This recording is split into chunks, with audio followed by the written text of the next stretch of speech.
आदाब अर्ज़ है। MCN उर्दू न्यूज़ में आपका खैर मकदम। नाजरीन, मैं हूं खाजी मुहियुद्दीन। खबरों के सिलसिले को आगे बढ़ाने से पहले आइए एक नज़र डालते हैं आज की खास खबरों पर।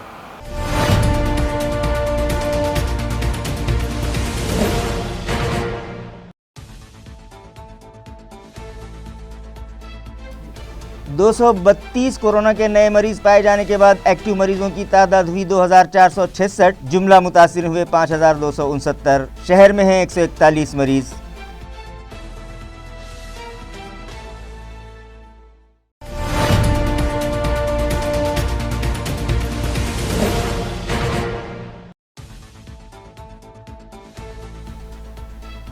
स्वैब रिपोर्ट निगेटिव आ जाने के बाद पूरी ताकत के साथ म्युनिसिपल एडमिनिस्ट्रेटर उतरे मैदान में। खिलियारा को गारखेड़ा कोविड केयर सेंटर्स को दी विजिट और जाने मरीजों के मसाइल, अफसरान को दी जरूरी हिदायत।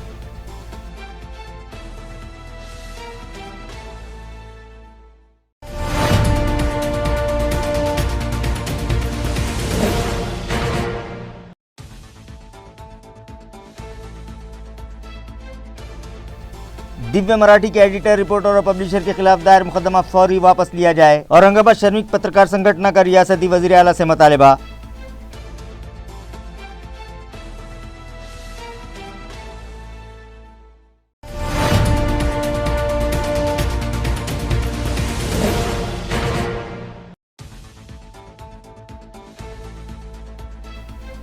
और वालूज बजाज नगर में कोरोना के बढ़ते जोर पर काबू पाने 4 जुलाई से 12 जुलाई तक कर्फ्यू नाफिज करने का जिला कलेक्टर ने किया ऐलान। शहर में अगर आवाम का ताउन न मिला तो यहां भी लग सकता है कर्फ्यू।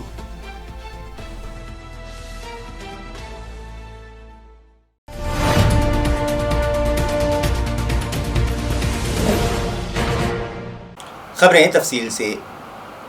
आज 232 मरीजों की रिपोर्ट कोरोना के लिए पॉजिटिव आई है, जिसके बाद एक्टिव मरीजों की तादाद 2466 हो गई है, जिनमें शहरी हुदूद के 141 मरीज हैं। जिला इंतजामिया से मौसूला इत्तला के मुताबिक आज सुबह जिले के 232 मरीज कोरोना के लिए पॉजिटिव पाए गए हैं, जिसके बाद जुमला मुतासरीन की तादाद 5269 हो गई है, जिनमें से 2556 मरीज इलाज के बाद सेहतयाब हो चुके हैं, जिन्हें डिस्चार्ज दे दिया गया है, जबकि 247 अफराद लुक़्मे अजल बन चुके हैं और फिलहाल शहर के मुख्तलिफ दवाखानों में 2466 मरीजों का इलाज जारी है। आज जो 232 मरीज पॉजिटिव आए हैं, उनमें 141 का ताल्लुक म्युनिसिपल हुदूद से है, जबकि 91 मरीज देही मकामात से हैं। म्युनिसिपल हुदूद में आज कोरोना के लिए जो शहरियान पॉजिटिव पाए गए हैं, उनमें सातारा देवलाई इलाके का 1, अम्बेडकर नगर का 1, भीमनगर भौसिंगपुरा के 2, जामा मस्जिद परिसर के 4, हर्ष नगर का 1, मुकुंदवाड़ी के 3, संजय नगर का 1, हिंदुस्तान आवास के 2, न्यू बालाजी नगर का 1, पुंडलिक नगर के 4, सनमित्र कॉलोनी का 1, शिवाजी नगर के 2, N12 के 2, नागेश्वरवाड़ी के 5, काबरा नगर गारखेड़ा का 1, न्याय नगर के 3, सिडको N4 का 1, नवजीवन कॉलोनी हड़को का 1, पहाड़ सिंहपुरा के 5, मिल कॉर्नर का 1, बालाजी नगर के 5, उत्तम नगर का 1, भाग्य नगर के 7, नारेगांव के 7, अजब नगर के 3, जय भवानी नगर के 4, न्यू हनुमान नगर का 1, शिवशंकर कॉलोनी के 4, बीड़ बाईपास का 1, विजय नगर का 1, सिद्धार्थ नगर का 1, नाइक नगर बीड़ बाईपास का 1, संभाजी कॉलोनी का 1, अरीश कॉलोनी के 3, मुकुंदवाड़ी का 1, N2 सिडको के 6, आविष्कार कॉलोनी का 1, पीसा देवी का 1, विसावा नगर का 1, विठल नगर के 2, भीमा शंकर कॉलोनी का 1, राजा बाजार के 2, ठाकरे नगर का 1, चिकल थाना के 3, जाधववाड़ी के 3, कैलाश नगर के 3, सिडको N11 का 1, उल्का नगरी का 1, N8 सिडको के 2, सिडको N9 का 1, दीगर 2, महाड़ा कॉलोनी धूत हॉस्पिटल के 2, राहुल नगर रेलवे स्टेशन का 1, बाईजीपुरा गली नंबर CC 15 का 1, मुकुंदवाड़ी का 1, रोशन गेट का 1, शिवशंकर कॉलोनी का 1, अभिषेक कॉम्प्लेक्स रामकृष्ण नगर गारखेड़ा के 2, टाउन सेंटर का 1, विद्यानगर का 1, टीवी सेंटर हड़को N9 श्रीनगर का 1, रामनगर सिडको N2 का 1, शिवाजी नगर 11वीं स्कीम का 1, सिडको N3 का 1, तानाजी नगर का 1, इंदिरा मार्केट सिडको N7 का 1, पदम सिंहपुरा अमूदी कॉम्प्लेक्स का 1, रमानगर सिडको N2 का 1, यशश्री कॉलोनी सिडको N8 का 1, उत्तम नगर जवाहर कॉलोनी गली नंबर 4 का 1, रामकृष्ण नगर का 1, अभिषेक कॉम्प्लेक्स गारखेड़ा का 1 और ईंट खेड़ा पैठन रोड का 1 मरीज शामिल है। 5 दिन होम क्वारंटाइन में रहने के बाद दूसरे स्वैब की रिपोर्ट निगेटिव आ जाने के बाद म्युनिसिपल एडमिनिस्ट्रेटर आस्तिक कुमार पांडे पूरी ताकत के साथ कोरोना वायरस की रोकथाम के लिए मैदान में उतर चुके हैं। आज सुबह उन्होंने खिलारत में मौजूद कोविड केयर सेंटर को विजिट दी और वहां ज़ेरे इलाज मरीजों से मुलाकात करके उनके मसाइल जाने। वाज़ेह है कि म्युनिसिपल एडमिनिस्ट्रेटर के खानसामा की रिपोर्ट कोरोना के लिए पॉजिटिव आने के बाद एहतियाती तौर पर उन्होंने खुद को अपने अफराद ख़ानदान के साथ 5 दिनों के लिए होम क्वारंटाइन कर लिया था। अब जबकि उनके और उनके अफराद ख़ानदान के दूसरे स्वैब की रिपोर्ट भी निगेटिव आ चुकी है, एक बार फिर वो पूरी क़ुव्वत के साथ कोरोना की रोकथाम के लिए मैदान में उतर चुके हैं। आज सुबह उन्होंने खिलारत में कायम करदा कोविड केयर सेंटर को विजिट दी और वहाँ ज़ेरे इलाज मरीजों से मुलाकात करके उन्हें दी जा रही सहूलतों से मुताल्लिक़ मालूमात हासिल की, जिस पर वहाँ एडमिट मरीजों ने उन्हें बताया कि इस सेंटर पर इन लोगों को कोई दुश्वारी नहीं है। इन मरीजों ने म्युनिसिपल एडमिनिस्ट्रेटर को बताया कि वहाँ का स्टाफ बहुत ही कोऑपरेटिव है और वो हर एतबार से उनकी ज़रूरतों को पूरा करने की कोशिश कर रहे हैं। कोविड केयर सेंटर के स्टाफ की कारकर्दगी की तारीफ करने और उनकी हौसला अफजाई करने पर म्युनिसिपल कमिश्नर ने मरीजों का शुक्रिया अदा किया और उन्हें अपना मोबाइल नंबर देते हुए कहा कि अगर उन लोगों को कोई मसला दरपेश हो तो वो SMS के जरिए उन्हें इत्तला दे सकते हैं। इसी तरह उन्होंने मुताल्लिका स्टाफ को भी जरूरी हिदायत दी। इस मौके पर municipal health officer doctor Neeta Padalkar और PRO अहमद तौसीफ भी उनके साथ मौजूद थे। यहाँ विजिट देने के बाद म्युनिसिपल एडमिनिस्ट्रेटर गारखेड़ा में वाक़े स्पोर्ट्स कॉम्प्लेक्स पहुँचे और वहाँ कोरोना से मुतासरा मरीजों के इलाज के लिए किए गए इंतजामात का जायज़ा लिया। उन्होंने वहाँ ज़ेरे इलाज मरीजों से भी मुलाकात की और उनको दिए जा रहे नाश्ते खाने पीने से मुताल्लिक़ मालूमात हासिल की। यहाँ मौजूद गेस्ट हाउस का भी उन्होंने मुआयना किया और हेल्थ इंतज़ामिया को यहाँ पर वक्त वाहिद में 1000 मरीज़ों को दाखिल करने के लिए ज़रूरी इंतज़ामात करने की हिदायत दी, जिसके बाद गेस्ट हाउस की साफ़ सफाई और दीगर बुनियादी सहूलतें फराहम करने के लिए कार्रवाई का आगाज़ कर दिया गया। बस संडास दररोज साफ केली पाहिजे ना, जर तुम्ही माणूस पॉईंट केले गेले आहे तर साफ केली पाहिजे। ते तर तुमच्या समोरच सांगत आहे ना भाई, काही रूममध्ये प्रॉब्लेम आहे। हां नाही या अरे एक एक काही बोलणार ना तर काही एक लोक बोला। संडासचा इश्यू आहे त्यांना मी सांगत आहे, जर आज संध्याकाळीपर्यंत नाही सॉल्व्ह झाला देन मला सांगायचं, ठीक आहे? मी उद्या परत येत आहे। चहा आपण सांगितला होता, चहा आणि काढा दोन्ही देत आहे, ठीक आहे? नाही काढा घ्या ना, काढा चांगली गोष्टी आहे, थोडासा तिखट लागणार आहे लेकिन काढाचा आपल्याला फायदा होणार आहे। चाय पण ठीक आहे, गरम असते ना। फार इश्यूज आहेत। आता कसं आहे, इथं कालपासून जास्त पेशंट वाढले, त्याच्यामुळे थोडेफार इश्यू काल निर्माण झाले। स्वच्छताच्या बाबतीतही मी सांगतो, पर्सनली ते सर जे मला नाव नाही माहिती त्यांचं, ते पर्सनली येऊन सगळी स्वच्छता वगैरे बघतात। या बिल्डिंगमध्ये काल झाली असेल प्रॉब्लेम, इश्यू झाले असेल, कारण काल ही बिल्डिंग उघडली गेली कालच।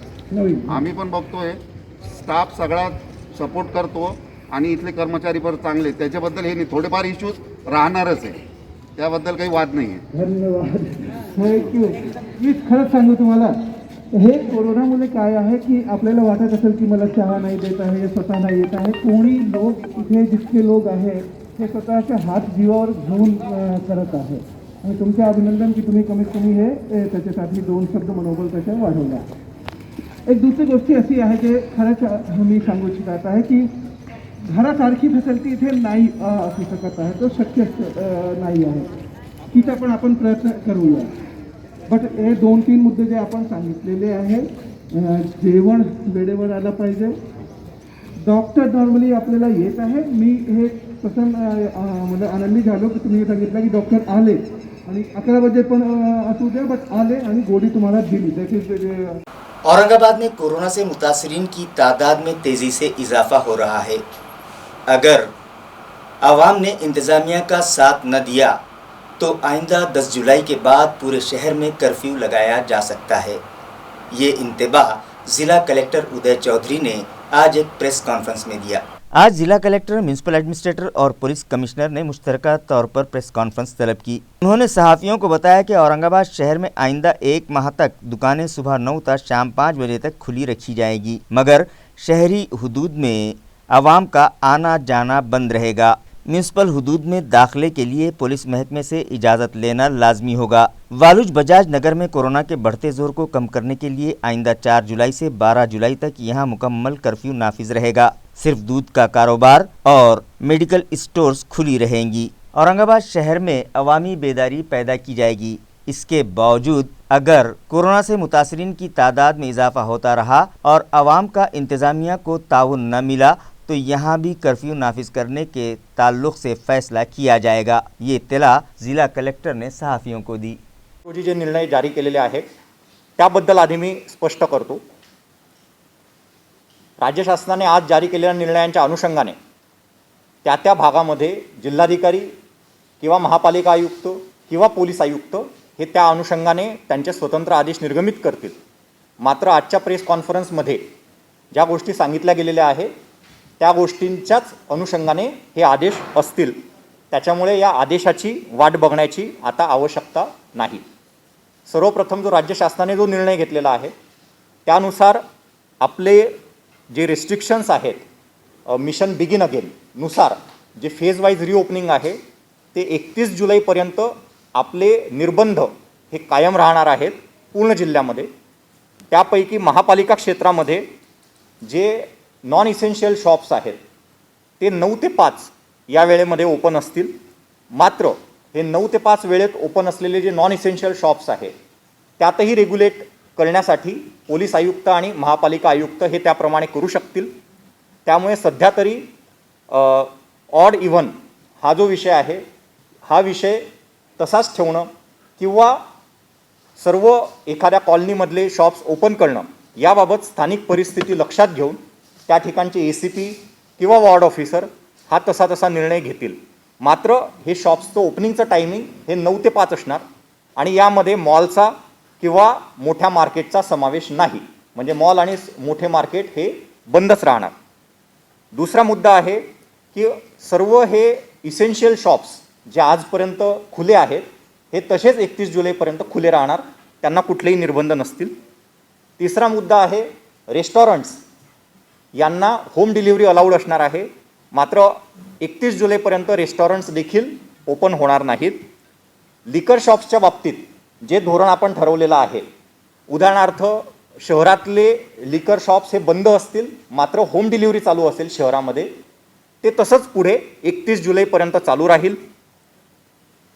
2 महत्त्वाचे बदल हे या ठिकाणी आपण शासनाने केलेले आहेत ते या ठिकाणी मी सांगतो। शहराच्या दृष्टिकोनातून शैक्षणिक संस्था ज्या आहेत त्या सर्व शैक्षणिक संस्थांमध्ये जो नॉन टीचिंग स्टाफ आहे तो नॉन टीचिंग स्टाफ हा शैक्षणिक संस्थेमध्ये येऊ शकतो आणि काही पेपर इव्हॅल्युएशन असेल किंवा इतर काही पुढच्या शैक्षणिक वर्षाची तयारी असेल तर त्या अनुषंगाने ते काम करू शकतात। मात्र शैक्षणिक काम शिकवणं आणि टीचिंग किंवा कोचिंग क्लासेस हे पूर्णपणे याच्यावर निर्बंध असतील।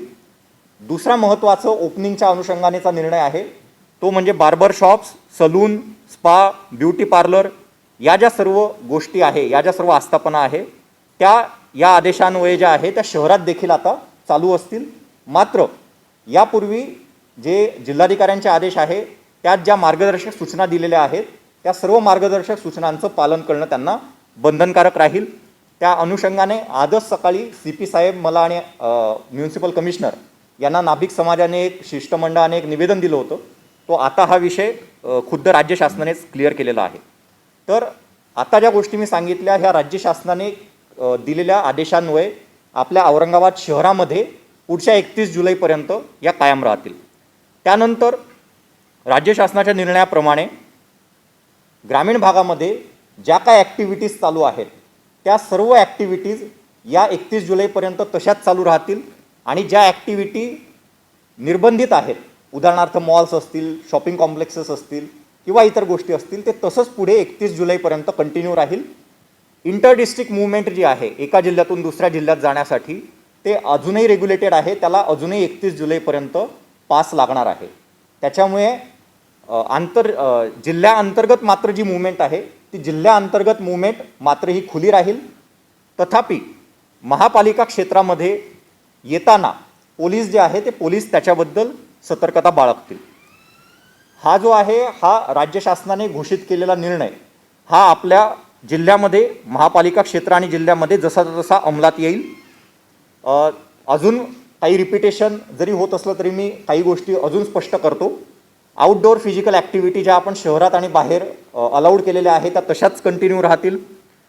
जे पब्लिक आणि प्रायव्हेट ट्रान्सपोर्टचे आहेत ज्याच्यामध्ये सांगितलं गेलं होतं की 2 व्हीलरवर एकच रायडर असेल, 3 व्हीलरमध्ये 1+2 एक ड्रायव्हर आणि मागे 2 आणि 4 व्हीलरमध्ये 1+2 अशाच स्वरूपात ही वाहनांची पण मूव्हमेंट असेल, शहरी भागात पण आणि ग्रामीण भागात पण. त्याच्यामुळे थोडक्यात सांगायचं तर आतापर्यंत जे रेस्ट्रिक्शन्स आहेत, जे निर्बंध आहे ते तसेच 31 तारखेपर्यंत कंटिन्यू राहतील. शहराच्या बाबतीत फक्त 2 ठिकाणी निर्बंध शिथिल केलेले आहेत. ते म्हणजे शैक्षणिक संस्था ज्या ठिकाणी ऑफिस स्टाफ आणि नॉन टीचिंग स्टाफ आहे त्यांना अनुमती दिलेली आहे, आणि barber shop, salon, spa, beauty parlour यांना शहरामध्ये ऑपरेट करण्याची परवानगी दिलेली आहे. निर्णय जो आहे त्या निर्णयाच्या अनुषंगाने 31 जुलैपर्यंतचा हा विषय होता. थोडक्यात आपल्याला 31 जुलैपर्यंत निर्बंध ठेवून एपिडेमिक कंट्रोल ॲक्ट अंतर्गत आणि डिझास्टर मॅनेजमेंट ॲक्ट अंतर्गत हे सर्व बंधनं कंटिन्यू राहतील. याशिवाय जसं मी सुरुवातीला सांगितलं की या प्रेस कॉन्फरन्सचे 2 वेगळे भाग आहेत. हा पहिला भाग. दुसरा भाग लोकप्रतिनिधींसोबत शहरातले आणि शहराबाहेरचे पेरिफेरल हद्दीतल्या कोरोना कंट्रोलच्या अनुषंगाने जी आमची संयुक्तिक बैठक झाली त्यात चर्चा करण्यात आली, आणि त्या चर्चेअंती जे निर्णय झाले ते निर्णय आपण या ठिकाणी स्पष्ट करतो. सर्वप्रथम तर चर्चेत सर्व सन्मान्य लोकप्रतिनिधी यांचं लॉकडाऊनच्या बाबतीतली मतं आपण जाणून घेतली. सर्व सन्मान्य लोकप्रतिनिधींनी सर्वप्रथम तर हे स्पष्ट केलं की प्रशासन संयुक्तपणे, पोलीस आयुक्त असतील, जिल्हाधिकारी असतील, म्युन्सिपल कमिशनर असतील, जो काही निर्णय संयुक्तपणे घेतील त्याला सर्व पदाधिकारी, सर्व राजकीय प्रतिनिधी हे पूर्णपणे त्याला पाठिंबा दर्शवतील. आणि लॉकडाऊन कधी घ्यायचं, काय घ्यायचं याबाबत त्यांच्याशी साधक बाधक चर्चा होऊन आता असा निर्णय घेण्यात आलेला आहे की ज्या अर्थी आता मिशन बिगिन अगेन सुरू झालेलं आहे त्या अर्थी अचानक उद्यापासून लॉकडाऊनची घोषणा करणं किंवा टोटल कर्फ्यूची घोषणा करणं हे संयुक्तिक ठरत नाही. परंतु आपल्याला माहीत आहे की आपल्या औरंगाबादच्या नजीकच्या वाळूज भागामध्ये जो खूप मोठा इंडस्ट्रियल एरिया आहे त्यात 7 ग्रामपंचायतींचा समावेश होतो. या संपूर्ण वाळूज इंडस्ट्रियल एरियामध्ये टोटल कर्फ्यू लावण्याची अत्यंत आवश्यकता आहे, कारण त्या ठिकाणी खूप केसेस या मागच्या काही दिवसांमध्ये वाढ झालेली आहे. आणि त्याचप्रमाणे तिथल्या सर्व ग्रामपंचायतींशी तसेच सर्व पदाधिकाऱ्यांशी देखील आम्ही चर्चा केलेली आहे. त्यांनी पण ही त्यांची भावना व्यक्त केलेली आहे. त्यामुळे आपण या ठिकाणी वाळूज म्हणजे बजाजनगर, रांजणगाव, पंढरपूर, वाळूज ह्या सर्व भागामध्ये इंडस्ट्रियल एरियामध्ये 4 तारखेपासून 4 जुलैपासून तर 12 जुलैपर्यंत टोटल कर्फ्यू या ठिकाणी जारी करत आहोत. कर्फ्यू दरम्यान फक्त दूध आणि मेडिकलचे स्टोअर्स हेच फक्त ओपन असतील. इसेन्शियल ॲक्टिव्हिटीची काही दुकानं ही त्या ठिकाणी फक्त ओपन करण्याचा निर्णय स्थानिक प्रशासन त्या ठिकाणी घेणार. मात्र भाजीपाला आणि बाकीच्या गोष्टींमध्ये आपण लोकांनी जसं सांगितलं तसं उत्स्फूर्तपणे आपण हा कर्फ्यू त्या ठिकाणी लावला जाईल. या अंतर्गत जे आपण मिशन बिगिन अगेन अंतर्गत जे इंडस्ट्रियल चक्र पुन्हा सुरू केलेलं आहे ते मात्र आपण या ठिकाणी थांबवू शकत नाही, ते तसंच चालू राहील. मात्र आपण 4 ते 12 तारखेमधल्या कर्फ्यूच्या अनुषंगाने सर्व उद्योगांना हे आवाहन करत आहे की जे जे उद्योग आपलं कमीत कमी ऑपरेशनवर काम करू शकतात त्यांनी तसं करावं. यासाठी वेगळ्याने आम्ही उद्योजकांसोबत वेगळ्या वेगळ्या बैठका घेऊ आणि जसं त्यांचा सहभाग या ठिकाणी घेता येईल तसा पण आम्ही त्यांचा सहभाग घेण्याचा या ठिकाणी प्रयत्न करू. एक अजून महत्त्वाचा विषय म्हणजे शहरातून वाळूजला जाणारी आणि वाळूजमधून शहरात येणारी मूव्हमेंट ही 4 तारखेपासून तर 12 तारखेपर्यंत पूर्णपणे बंद राहील, कारण की हा वाळूज क्षेत्रासाठी संपूर्ण कर्फ्यू आपण संयुक्तपणे या ठिकाणी जारी करत आहोत. त्याशिवाय आणि यामध्ये सर्व लोकप्रतिनिधींचं जे आहे ते यामध्ये संमती आहे. त्याशिवाय शहराच्या बाबतीमध्ये लोकल परिस्थिती लक्षात घेऊन पार्शियली किंवा टोटली कर्फ्यू लावण्याचे पूर्ण अधिकार हे स्थानिक प्रशासनाला या ठिकाणी देण्यात आलेले आहे या आदेशाअंतर्गत. त्यानुसार सकाळी याबाबत सर्व लोकप्रतिनिधींशी चर्चा झाल्यानंतर सर्वांचं म्हणणं असं पडलं की अचानकपणे आपण कुठलंही गैरव्यवस्थेच्या अनुषंगाने कर्फ्यू डिक्लेअर करण्याऐवजी आपण काही दिवस हे जनतेमध्ये प्रबोधन करून, कारण असं ऑब्झर्वेशन होते लोकप्रतिनिधींचे की अजूनही जर आपण सर्व जे नियम आहे जे सांगितले गेलेले आहेत त्यांचं जर पालन केलं आणि महापालिका आयुक्तांनी ज्याप्रमाणे या ठिकाणी भूमिका मांडली होती त्यानुसार आताच्या केसेस ह्या आपण मॅनेज करू शकतो आहे, त्यांना ट्रीटमेंट व्यवस्थित देऊ शकतो आहे, त्यामुळे लगेच कर्फ्यूची आवश्यकता नाही. त्यानुसार सर्वांच्या एकमताने असा निर्णय झाला की सुरुवातीला आपण जनतेमध्ये, सर्व लोकांमध्ये व्यापक प्रमाणामध्ये पुन्हा जनजागृती करून सर्वांची याच्यामध्ये सहकार्य अपेक्षित करू. मात्र जर आपल्याला असं लक्षात आलं की पुढच्या 8 ते 10 दिवसामध्ये कोरोनाचा संसर्ग हा शहरामध्ये वाढतच जात आहे, तर मात्र आपल्याला पार्शियली किंवा कंप्लीट शहरासाठी हा लॉकडाऊन कर्फ्यू करावा लागणार. मी कर्फ्यू हा शब्द मुद्दामून याकरता वापरतो आहे कारण की पार्शियल असू देत किंवा पूर्ण शहर असू दे, कर्फ्यूमध्ये आपल्याला सर्व ॲक्टिव्हिटीज ह्या पूर्णपणे निर्बंध त्यांच्यावर लावावा लागेल. साधारणपणे आपण 10 तारखेपर्यंत आपण हे ऑब्झर्व करणार. मात्र 1 ते 2 दिवस अगोदर आपण याची पूर्वकल्पना देणार. त्याच्यामुळे आपल्या सर्वांच्या माध्यमातून मला हे सर्वांना सांगायचं आहे की पुढचे जे 8 ते 10 दिवस जे ऑब्झर्वेशनचे आहे त्या ऑब्झर्वेशनमध्ये सर्वांनी कडक स्वयंशिस्त पाळून आपल्या केसेस ह्या मर्यादित ठेवाव्या अशी सर्वच लोकप्रतिनिधींनी अपेक्षा व्यक्त केली आणि त्याला आम्ही सहमत आहोत. नाही तर दुर्दैवाने आपल्याला 1-2 दिवस अगोदर अशा पद्धतीचा निर्णय घेऊन पार्शियली किंवा टोटल कर्फ्यू हा शहरासाठी सुद्धा लावावा लागेल. मात्र वाळूजच्या बाबतीत जसं मी सांगितलं, सर्वांनी एकमताने हा निर्णय जारी केलेला आहे की वाळूजसाठी मात्र कर्फ्यू हा अत्यंत आवश्यक आहे आणि त्यामुळे हा 4 तारीख ते 12 तारीख टोटल कर्फ्यू वाळूजसाठी लागू राहणार. त्यात दूध आणि मेडिसिन ही गोष्ट वगळली जाईल, वैद्यकीय सेवा वगळली जाईल आणि वाळूजमध्ये इंडस्ट्रीयल सर्व मुवमेंट ही 4 ते 12 तारखेच्या दरम्यान विथ पास ही असेल.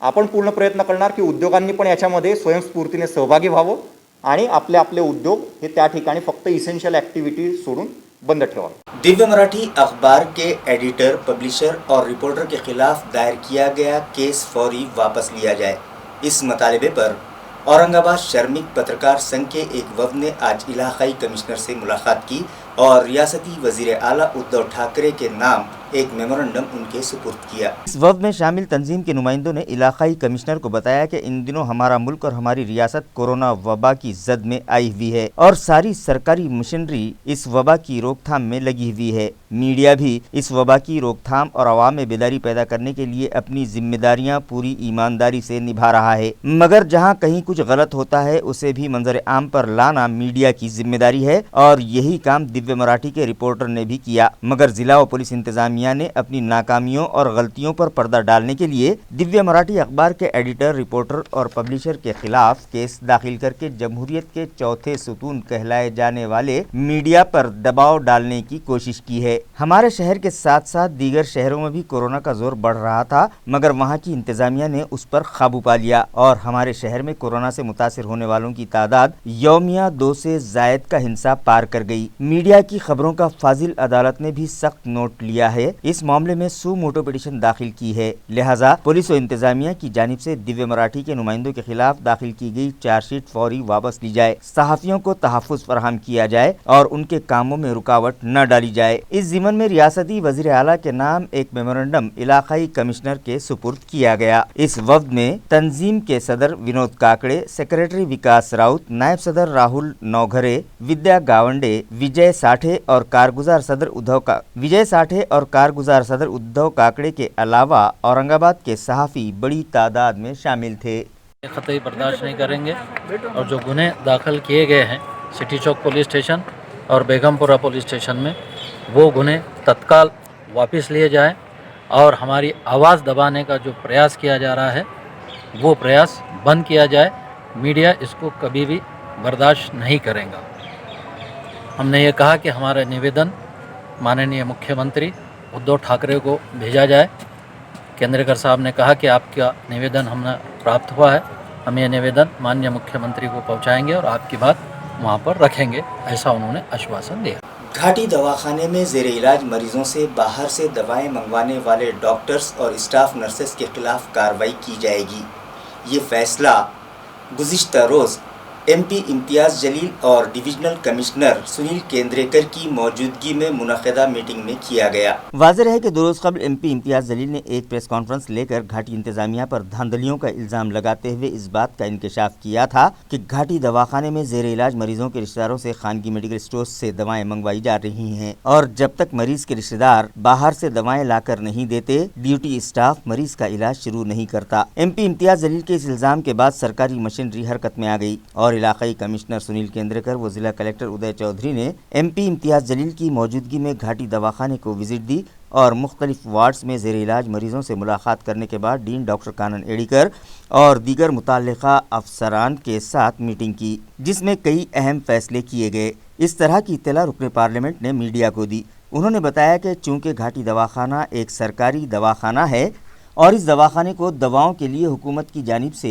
करोड़ों रुपयों का फ़ंड दिया जाता है, इसके बावजूद मरीज़ों के रिश्तेदारों से खानगी मेडिकल स्टोर से दवाएं मंगवाना सरासर गलत है। लिहाजा यहाँ ज़ेर इलाज मरीज़ों को बाहर से दवाएं लाने के लिए मजबूर न किया जाए, जिस पर घाटी इंतज़ामिया ने उन्हें यकीन दिलाया कि आइंदा से ऐसा हरगिज़ नहीं होगा। रुकने पार्लियामेंट ने घाटी अस्पताल में खिदमात अंजाम देने वाले डॉक्टर्स और नर्सेस व दीगर स्टाफ के कारकर्दगी की भी सताइश की, जो मरीजों को राहत पहुंचाने के लिए दिन रात मेहनत करते हैं। उन्होंने मजीद कहा कि खातियों को मुअत्तल करना ये मसले का हल नहीं है, बल्कि उन गलतियों को दुरुस्त किया जाए जो उनसे सरजद हुई हैं। मीटिंग के दौरान सभी बातों का जायज़ा लेने के बाद डिविजनल कमिश्नर सुनील केंद्रेकर ने ज़िला कलेक्टर और डीन को हिदायत दी कि मौसूला शिकायतें फौरी दूर की जाएँ और मंजर आम पर आए वाक़यात की तहक़ीक़ात की जाएँ और कसूरवार के ख़िलाफ़ कार्रवाई की जाए। इसी तरह डीन को इंक्वायरी रिपोर्ट जल्द पेश करने का भी हुक्म दिया। मदरसे अरबिया काशिफुल उलूम के बाद खुरैश महल्ला टिकल थाना में मौजूद मदरसे अरबिया सिराजुल उलूम के जिम्मेदारान ने भी मदद का हाथ आगे बढ़ाते हुए म्यूनिसिपल एडमिनिस्ट्रेटर आस्तिक कुमार पांडे से अपील की है कि मदरसे की इमारत में आइसोलेशन सेंटर कायम किया जाए। इस ज़िम्मन में साबिक़ कारपोरेटर सोहेल शेख की रहनुमाई में एक वफ़द आज म्यूनिसिपल कारपोरेशन दफ्तर पहुंचा और म्यूनिसिपल एडमिनिस्ट्रेटर के नाम एक memorandum additional commissioner Ravindra Nikam के सुपुर्द किया, जिसमें कहा गया है कि चिकल थाना इलाके में सावंगी बीड़ बाईपास पर कैम्ब्रिज स्कूल से करीब मदरसे अरबिया सिराजुल उलूम की नई इमारत वो लोग आइसोलेशन सेंटर के लिए देने तैयार हैं। इस इमारत में 2 बड़े हॉल के अलावा 12 कमरे भी मौजूद हैं। इसके अलावा यहाँ टॉयलेट बाथरूम का भी अच्छा खासा इंतज़ाम है और मदरसे के जिम्मेदारान यहाँ इलाज की गर्ज से लाए जाने वाले कोरोना से मुतासरा मरीजों के लिए 30 से 40 पलंग का अपनी जानिब से इंतज़ाम करने तैयार हैं। उन्होंने म्यूनिसिपल कमिश्नर से दरख्वास्त की है कि यहाँ पर आइसोलेशन सेंटर कायम करके उन्हें इंसानियत की खिदमत का मौका फराहम करें। आज महानगरपालिकेमध्ये आम्ही मनपा आयुक्ताला निवेदन दिलं का चिकलठाण्यामध्ये क्वारंटाईन सेंटर उभारण्यात यावा। चिकलठाण्याचे सर्व जमाती सर्व धर्म सगळेजण चिकलठाण्याच्या मदरसेमध्ये क्वारंटाईन सुरू करावा यासाठी आम्ही निवेदन दिलेलं आहे। आणि पूर्ण देशभरामध्ये ही कोरोनाची महामारी चालू असताना चिकलठाण्याचे सर्व गावकरी लोकांनी एक विचार केला आणि चिकलठाणा मदरसा सिराजुल उलूम यासाठी या क्वारंटाईनसाठी उभारण्यात यावा म्हणून आम्ही आज आयुक्ताला निवेदन दिलं। गाढ़े जलगांव के किसानों का कहना है कि तेलिया रोग ने उनकी अनार की फसलों को तबाह कर दिया है, जिसकी वजह से वो लोग एक बार फिर माली परेशानियों में घिर चुके हैं। नाजरीन, गाढ़े जलगांव के किसान मिर्जा चांद बेग ने उनके खेत में अनार का बाग लगाया था। उनका कहना है कि ये एक मुनाफा बख्श फसल है और उन्हें अनार की पैदावार से हर साल अच्छी खासी कमाई भी हो जाया करती थी, मगर इस साल तेलिया रोग ने अनार की फसल को तबाह व बर्बाद करके रख दिया। दरख्तों पर फल तो बहुत लगे, मगर तेलिया रोग के सबब वो काले पड़ चुके हैं और अनार फूट गए हैं, जिसकी वजह से लोग उसे नहीं खरीदते और उनका बड़े पैमाने पर माली नुकसान हुआ है। पहले ही कोरोना वायरस नामी वबा से वो माली परेशानियों से दो चार हैं। उन्हें उम्मीद थी कि अनार की फसल उनके नुकसान की तलाफी कर देगी, मगर अब जब उसकी कटाई का वक्त आया है तो इस फसल को तेलिया रोग ने बर्बाद कर दिया है, जिसकी वजह से उनकी परेशानी में मजीद इजाफा हो गया है और वो हुकूमत व इंतज़ामिया की जानिब आस भरी निगाहों से देखने लगे हैं। किसानों के हालात के बारे में कुछ बोलना बोले तो जो है किसानों का मजाक उड़ाना है। इस वक्त हम हमारे बच्चों के मामू के खेत में हैं। अनार का उनका बगीचा है, अनार का बाग है और अनार की जो सूरत हाल है वो बहुत ही बेकार है। इस वक्त अनार पे जो है तेलिया रोग से बोलते हैं, जो ये कोरोना जैसे रोग है, तो कोरोना का इलाज तो मुमकिन है, लेकिन इन तेलिया रोग का इलाज जो है अभी तक किसानों को नहीं मिल सका है।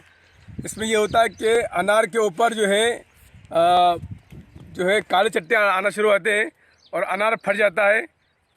बड़े बड़े अनार होते हैं 200 ग्राम के, लेकिन जब कालिया उस पर जो है तेलिया रोग आ जाता है तो इस तरह से काले होते हैं और अनार फटना शुरू होता है। तो इस तरह से जो है पूरा खेत पूरा ख़राब होता है। तो आप देख सकते हैं, देखिए पूरा देखिए इस तरह से पूरा जो है ये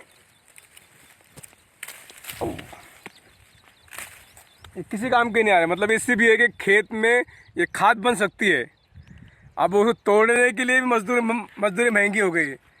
इस वक्त जो है तोड़ना भी बड़ा महंगा हो गया है, मजदूर नहीं मिल रहे, मजदूर आने को डर रहे हैं।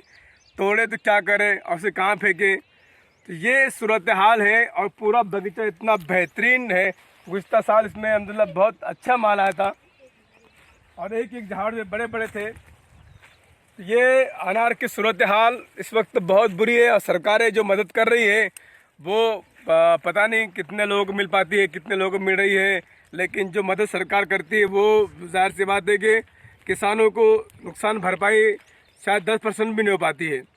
हम तो सरकारें जो है बड़े लोगों को, उद्योगपतियों को बहुत भारी मात्रा में मदद करती हैं, लेकिन किसानों को जो है मदद नाम मात्र मिलती है। ऐसा इसमें ये भी कि बड़े बड़े भी पेड़ हैं, लेकिन देखिए ऐसा कितना बड़ा, देखिए ये कट गया, ये फट गया। देखिए इतना बड़े बड़े फल बन जाते हैं और ये फल बनने के बाद जो इस तरह से जो है फट जाते हैं। अब इससे कोई नहीं ख़रीदता है और ख़रीदना तो बेचना भी जो है तो बीमारी को दावत देना होता है। पूरा खेत कितना है, 1000 पेड़ है। 1000 पेड़ अगर ये अच्छा होता था, अगर ये रोग नहीं आता था तो हम समझते से 10-12 लाख का इनको जो है उत्पन्न होता था, उससे इनकम होती थी। अभी इन्होंने कर्ज लेके बनाया है, अब वो सब पे कर्ज लिया हुआ है, दवाओं का ले कर्ज, इसके लिए कर्ज। अब वो कर्ज की भरपाई नहीं हो पाती। सरकारें कितनी मदद कर रही है आप सब जानते हैं। जो बड़े किसान हैं, जो बड़े मालदार लोग हैं, जिनके लगे बंदी है, जिनके रिलेशन है, जिनके संबंध है राजकीय पक्ष से, बैंकों से, उनको तो किस तरह से मिल जाता है, लेकिन छोटे किसानों को जो है बहुत कम मिलता है। और हमेशा लोग बोलते हैं कि किसानों को रो रहे, ज़मीनी हकीकत बहुत ख़राब होती है। ये देखते रहिए, पूरा बाग देखिए, पूरा जो है आपको ये पूरा देखिए, ये पूरे से पूरा खेत देखिए, पूरा जो है तोड़ते भी जो बड़ा जो है महंगा ऐसा जो होने वाला है। कितना खूबसूरत लग रहा है आपको, लेकिन जैसा उसे पलटेंगे आप तो जो है आपको दिखा देगा। इस तरह से पूरा खेत है, ये तोड़ने के लिए मजदूर लाना मुश्किल है। तो ये है हमारे किसानों की सूरत हाल। आसमान से बारिश, नीचे ज़मीन पे जो है हालात ख़राब, ऊपर से कोरोना की मार, इसमें है किसान परेशान। सुल्तानी आसमानी दोनों मुसीबतों को झेल रहा है हमारा देश का किसान। और हमारी जो सरकारें हैं कितनी मदद करती है किसानों की, तो आपको सबको मालूम है। हम सोचते हैं कि किसान आत्महत्या क्यों करता है। इसे तेलिया रोग कहते हैं और ये आता कैसे, तो इसका कोई समझ में ही नहीं आता कैसा आया तो। और इसकी अभी तक कोई दवाई ने काम किया नहीं, और दवाई बहुत सारी मारे, इसकी फवारनी करे, लेकिन इसका कोई इलाज अभी तक का निकला नहीं है। रोग कैसा होता है? ये सब काला फल हो जाता चट्टा, और बड़ा होने के बाद फूट जाता है। 200, 250 और 300 ग्राम के फल है और ये सब फूट गए हैं। पेट्रोल डीजल की कीमतों में इजाफे के खिलाफ आज कांग्रेस पार्टी की जानिब से जिला कलेक्टर ऑफिस पर जोरदार एहतजाज किया गया और एक मुतालिबाती मेमोरेंडम जिला इंतजामिया के सुपुर्द किया गया। 7 जून से ऑयल कंपनियां मुसलसिल पेट्रोल और डीजल की कीमतों में इजाफा कर रही हैं, जिसकी वजह से आवाम की परेशानियों में इजाफा हो गया है और महंगाई आसमान छूने लगी है। लिहाजा कांग्रेस पार्टी की कौमी सदर सोनिया गांधी की हिदायत पर आज मुल्क भर में कांग्रेस पार्टी की जानिब से एहतजाज और मुजाहरे किए गए। इसी ज़िमन में औरंगाबाद जिला व कांग्रेस कमेटी की जानिब से भी आज जिला कलेक्टर ऑफिस पर जोरदार एहतजाज किया गया और एक मेमोरेंडम जिला इंतजामिया के सुपुर्द किया गया, जिसमें कहा गया है कि मुल्क की आवाम पहले ही लॉकडाउन के सबब कारोबार बंद हो जाने से परेशान है। इन दिनों आलमी मंडी में क्रूड ऑयल की कीमतों में गिरावट आई है, उसके बावजूद हमारे मुल्क में गुज़िश्ता 7 जून से मुसलसिल पेट्रोल डीजल की कीमतों में इजाफा किया जा रहा है, जिसके सबब महंगाई आसमान छूने लगी है और आवाम की परेशानियों में इजाफा हो रहा है। लिहाजा ईंधन की कीमतों में इजाफे पर फौरी रोक लगाई जाए और आवाम के साथ इंसाफ किया जाए। बसूरत दीगर कांग्रेस पार्टी की जानिब से अवामी तहरीक चलाई जाएगी। इस वक्त में कांग्रेस पार्टी के 9 नामजद जिला व शहर सुदूर के अलावा कांग्रेस कमेटी के नायब रियासती सदर प्रकाश मुगदिया, साबिक जिला सदर अनिल पटेल, साबिक शहर सदर नामदेवराव पवार, कांग्रेस सेवा दल के रियासती सदर विलास औताड़े, मौलाना आजाद फाइनेंस कारपोरेशन के साबिक डायरेक्टर इब्राहिम पठान, मोहसिन अहमद खान, यूथ कांग्रेस के जिला सदर मुजफ्फर पठान और दीगर कायदीन व वर्कर्स बड़ी तादाद में मौजूद थे। पक्षाचा सोनिया गांधी आगे बढ़ो, हम तुम्हारे साथ हैं। सोनिया गांधी आगे बढ़ो, हम तुम्हारे साथ हैं। राहुल जी गांधी आगे बढ़ो, हम तुम्हारे साथ हैं। राहुल जी गांधी आगे बढ़ो, हम तुम्हारे साथ हैं। पेट्रोल डिझेलची वाढ करणाऱ्या केंद्र सरकारचा, पेट्रोल डिझेलची वाढ करणाऱ्या केंद्र सरकारचा काँग्रेस पक्षाचा सोनिया गांधी आगे बढ़ो, हम तुम्हारे साथ हैं। सोनिया गांधी आगे बढ़ो, हम तुम्हारे साथ हैं। राहुल जी गांधी आगे बढ़ो, हम तुम्हारे साथ हैं। राहुल जी गांधी आगे बढ़ो, हम तुम्हारे साथ हैं। पेट्रोल डिझेलची वाढ करणाऱ्या केंद्र सरकारचा, पेट्रोल डिझेलची वाढ करणाऱ्या केंद्र सरकारचा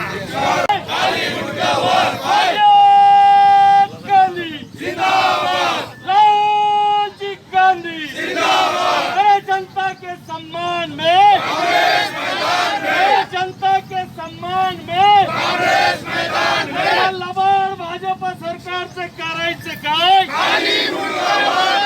या लबाड भाजपा सरकारचं करायचं काय? अरे या जनतेला लुटणाऱ्या सरकारचं करायचं काय? अरे या खिसे कापू करणाऱ्या सरकारचं करायचं काय? मोदी सरकार हाय हाय, योगी सरकार हाय हाय, मोदी सरकार हाय हाय, लबाड सरकार हाय हाय, मोदी सरकार हाय हाय। अरे पेट्रोलच्या नावावरती, डिझेलच्या नावावरती लुटणाऱ्या या सरकारचा धिक्कार असो। मोदी सरकार हाय हाय। अरे वारे मोदी तेरा खेल, सस्ती दारू महंगा तेल, कहाँ गए भाई अच्छे दिन, कहाँ गए, कहाँ गए भाई, कहाँ गए, कहाँ गए भाई, कहाँ गए अच्छे दिन, कहाँ गए, अच्छे दिन कहाँ गए? नहीं चलेंगे, नहीं चलेंगे, तानाशाही नहीं चलेगी, नहीं चलेंगे, नहीं चलेगी, तानाशाही नहीं चलेगी। ताक बदल दो, ताक बदल दो, बेईमानों का राज बदल दो, ताक बदल दो, ताक बदल दो, बेईमानों का राज बदल दो। नहीं चलेंगे, नहीं चलेंगे, तानाशाही नहीं चलेगी। काली मुर्दाबाद, गांधी जिंदाबाद, जनता के सम्मान में, जनता के सम्मान में लबाड भाजपा सरकारचं करायचं काय? या लबाड भाजपा सरकारचं करायचं काय? अरे या जनतेला लुटणाऱ्या सरकारचं करायचं काय? अरे या खिसे कापू करणाऱ्या सरकारचं करायचं काय? मोदी सरकार हाय हाय, योगी सरकार हाय हाय, मोदी सरकार हाय हाय, लबाड सरकार हाय हाय, मोदी सरकार हाय हाय। अरे पेट्रोलच्या नावावरती, डिझेलच्या नावावरती लुटणाऱ्या या सरकारचा धिक्कार असो। मोदी सरकार हाय हाय। अरे वारे मोदी तेरा खेल, सस्ती दारू महंगा तेल, कहाँ गए भाई अच्छे दिन, कहाँ गए, कहाँ गए भाई, कहाँ गए, कहाँ गए भाई, कहाँ गए अच्छे दिन, कहाँ गए, अच्छे दिन कहाँ गए?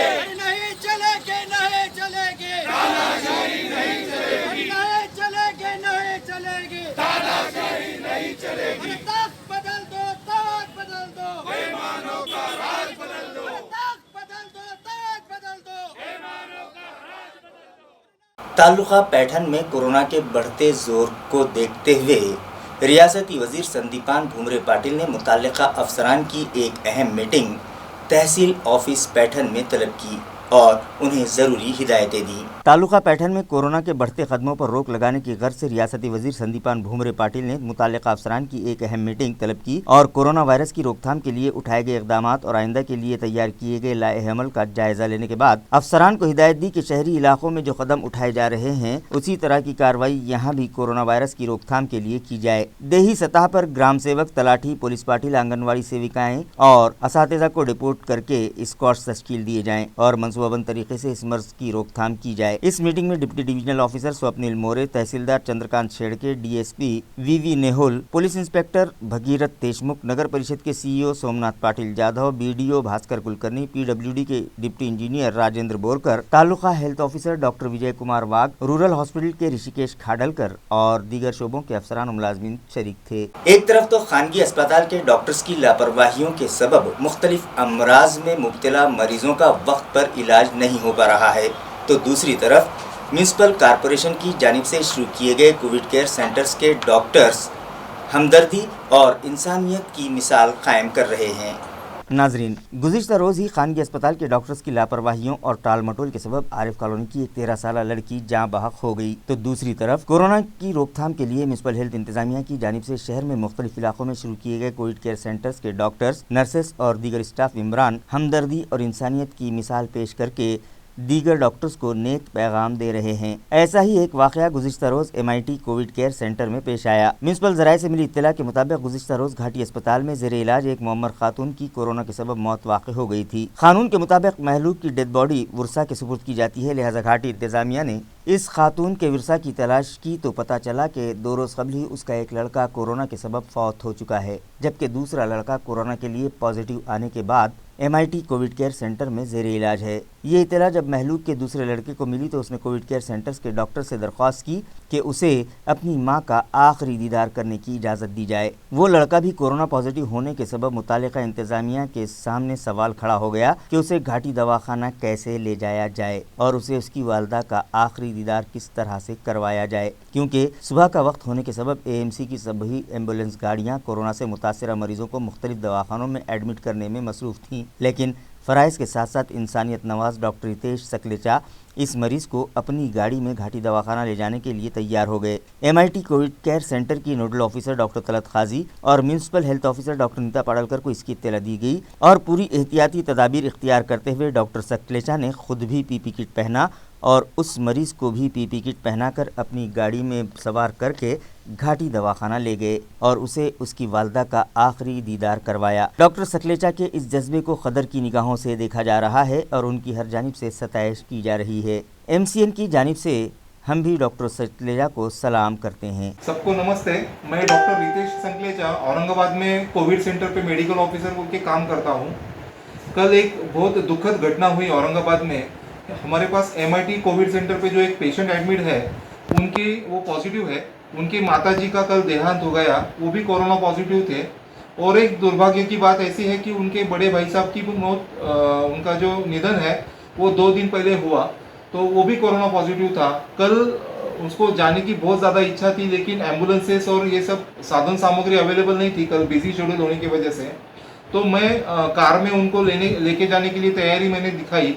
मुझे एक ऐसी जगह पे लगा, पाडलकर मैडम और काजी मैडम के साथ बात करने के बाद, कि कहीं ना कहीं एक डॉक्टर के साथ साथ एक इंसान बोल के, एक इंसानियत बोल के अपना भी कुछ कर्तव्य समाज के लिए बनता है, जिसके लिए मैंने हाँ बोलने के बाद फिर हम सब गए, 1.5-2 घंटा वहाँ पे रुके और उसको मैंने वापस सेफली लेके गए और सेफली छोड़ के वापस कोविड सेंटर पे मैंने उसको ड्रॉप किया। धन्यवाद। तालुका फुलंबरी के मौजे चिंचोली के साबिक सरपंच की बरहना लाश उनके खेत में मौजूद खदान से करीब पाई गई, जिसके सबब गांव में बेचैनी फैल गई। ज़राए के मुताबिक तालुका फुलंबरी के मौजे चिंचोली के साबिक सरपंच, जो कि फिलहाल गुत्तेदारी कर रहे थे, गुज़िश्ता रोज़ उनकी लाश बरहना हालत में उनके ही खेत में मौजूद खदान के करीब पाई गई, जिसके सबब गांव में बेचैनी फैल गई और मामले की इत्तला पुलिस को दी गई। महलूक का नाम हरिदास एकनाथ जोगदंड बताया जा रहा है। तफसीलात के मुताबिक हरिदास ने औरंगाबाद ही में सुकूनत इख्तियार कर ली थी और 8 रोज़ कबल ही वो अपने वतन चिंचोली बुजुर्ग गए थे। उनकी अहलिया अपने बच्चों के साथ मैके गई हुई थी। 27 जून की शब हरिदास अपने खेत में सोने के लिए चले गए और सुबह उनके खेत में मौजूद खदान से करीब उनकी लाश बरहना हालत में पाई गई। वाक़े की इत्तला मिलते ही फुलंब्री पुलिस स्टेशन के इंस्पेक्टर सम्राट सिंह राजपूत, PSI कामले और दीगर अमले के साथ वहां पहुंचे। लाश से करीब ही एक मोटरसाइकिल खड़ी थी जिस पर लटकी थैली में मोबाइल, कपड़े और 1,13,000 रुपये नकद मौजूद थे। पुलिस ने मामले की तहकीकात शुरू करते हुए डॉग स्क्वाड की मदद ली, मगर कोई सुराग नहीं मिल पाया। कानूनी कार्रवाई पूरी करने के बाद लाश पोस्टमार्टम के लिए फुलंब्री के प्राइमरी हेल्थ सेंटर भिजवाई गई। हरिदास की मौत हादसाती हुई है या फिर ये कोई और मामला है, इसकी तहकीकात पुलिस कर रही है। फिलहाल पुलिस ने हादसाती मौत का केस दर्ज किया है। खबरें खत्म करने से पहले आइए एक बार फिर नजर डालते हैं आज की सुर्खियों पर।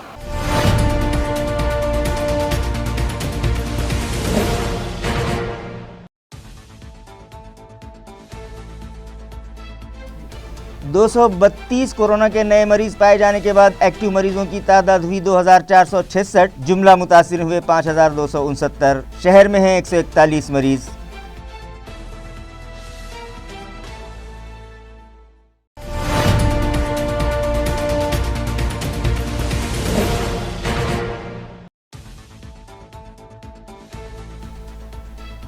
स्वैब रिपोर्ट निगेटिव आ जाने के बाद पूरी ताकत के साथ म्युनिसिपल एडमिनिस्ट्रेटर उतरे मैदान में। खिलारा को गारखेड़ा कोविड केयर सेंटर्स को दी विजिट और जाने मरीजों के मसाइल, अफसरान को दी जरूरी हिदायत।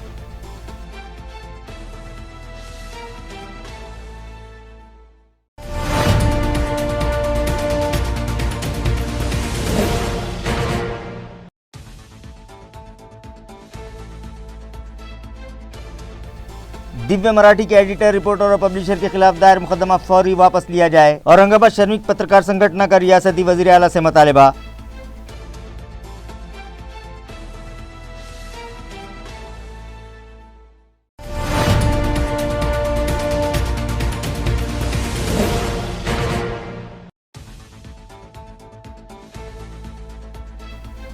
और वालूज बजाज नगर में कोरोना के बढ़ते जोर पर काबू पाने 4 जुलाई से 12 जुलाई तक कर्फ्यू नाफिज करने का जिला कलेक्टर ने किया ऐलान। शहर में अगर आवाम का ताउन न मिला तो यहां भी लग सकता है कर्फ्यू।